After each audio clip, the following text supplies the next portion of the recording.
who would dare challenge me, the leader of the Decepticons, Lord Megatron? It's been a minute since I recreated Soundwave, but it's time for another iconic Transformer to come to life in Armored Core 6. I went with one of the comic iterations. I'll put up an image since it's not as well known. This has to be my favorite appearance of Megatron. I'm a huge fan of G1, don't get me wrong. Probably my favorite take on Transformers. But something about Megatron being able to transform into a stealth bomber with this paint scheme just sits right. And just like Megatron, I have to be up in your face to assert my dominance.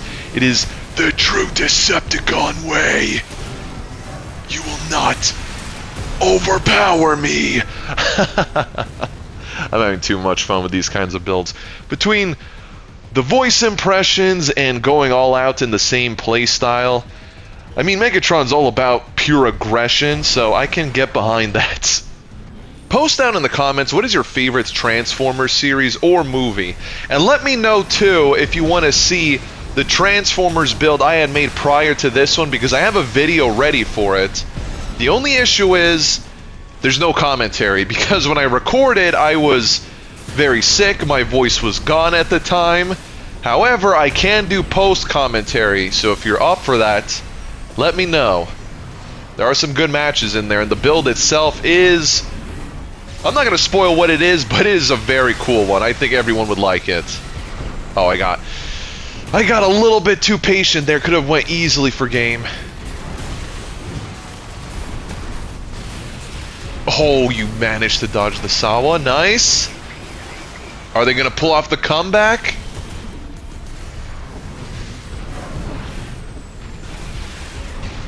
Ooh, it's getting very intense, but you were no match for Lord Megatron. That was a really good game and a fun match. Off to a great start with this build. Another who would dare challenge me. At least you're braver than most Autobots. That does look like something that could fall in line between Gundam or Transformers given the paint job. Let's see if they have what it takes to beat the leader of the Decepticons.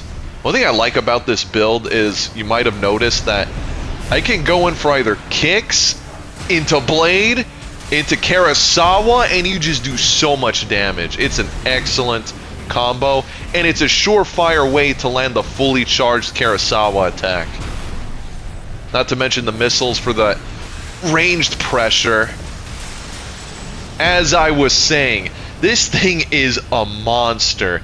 Probably indirectly to one of the most efficient Karasawa builds that I've come up with. Again, the main priority of this build is to literally recreate Megatron from the comics. However, the weapons and the build itself simply exceeds my expectations. I mean, the Karasawa is one of the few weapons in Armored Core 6 you have to make a dedicated build around for it to properly work. And thankfully, this build works in spades.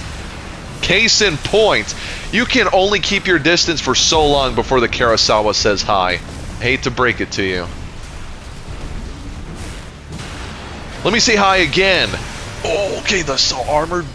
Didn't expect that. Boom! Haha! Fully charged Karasawa also has to be one of the best finishers in the game. Slow motion and everything, you have yourself a winning formula. Dual rifles with dual auroras, so they're probably going to be kiting the whole time. Or maybe not, because the auroras are mostly effective at close range. Huh. Well, I guess I'll find out here shortly.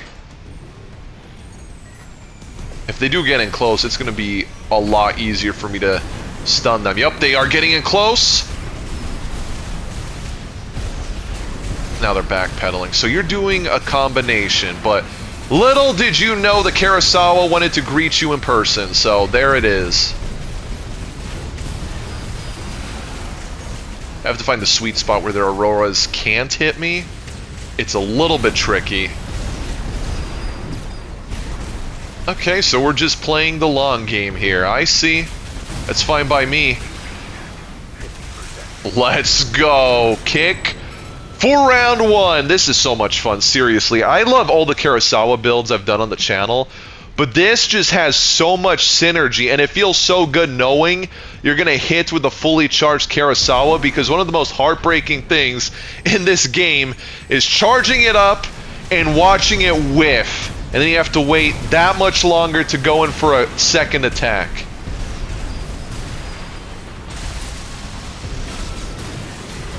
And it's, oh man, the health lead. Okay, they caught up though. They timed their Auroras perfectly there. But maintaining a comfortable health lead too makes things a lot easier. Nice, good game. Interesting loadout. Maybe change up the rifles for something a little bit more aggressive, but either way, I see where you're going with the build setup.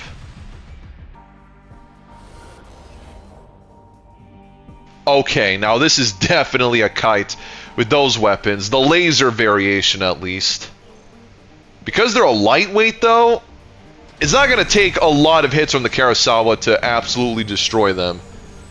In fact, I'm more worried I'm going to be able to reach them. Let's see. Oh, I couldn't get in with the kick.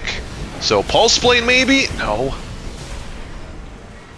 This is going to be more annoying.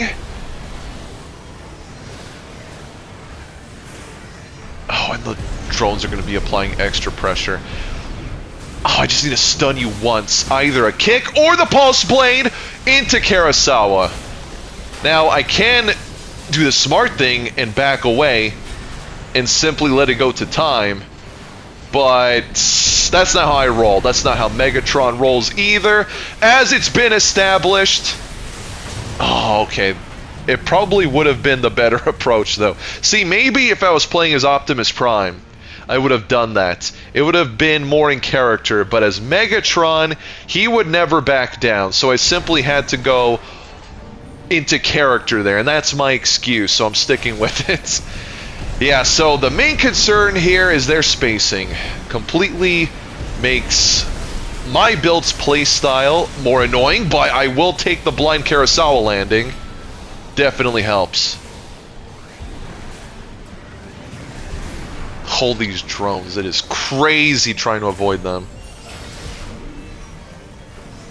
Their priority is certainly the chip damage.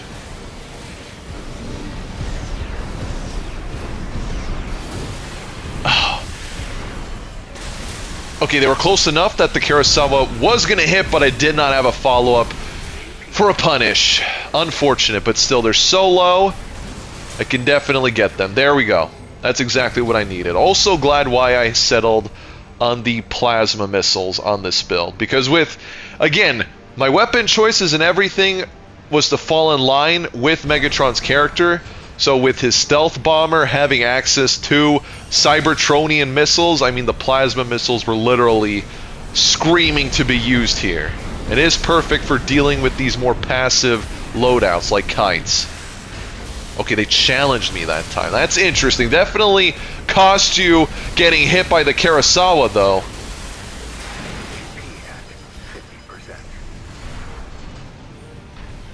Anybody's game.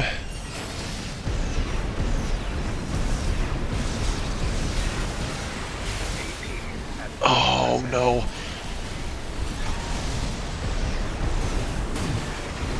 One stun. I'm going for it. If there was ever a time I needed the Kurosawa to land, it was in this moment. All hail, Lord Megatron. I realize this is going to be a slightly shorter video, but that's because I was about to be promoted using this build, and I can't have that while still running the Nuzlocke challenge.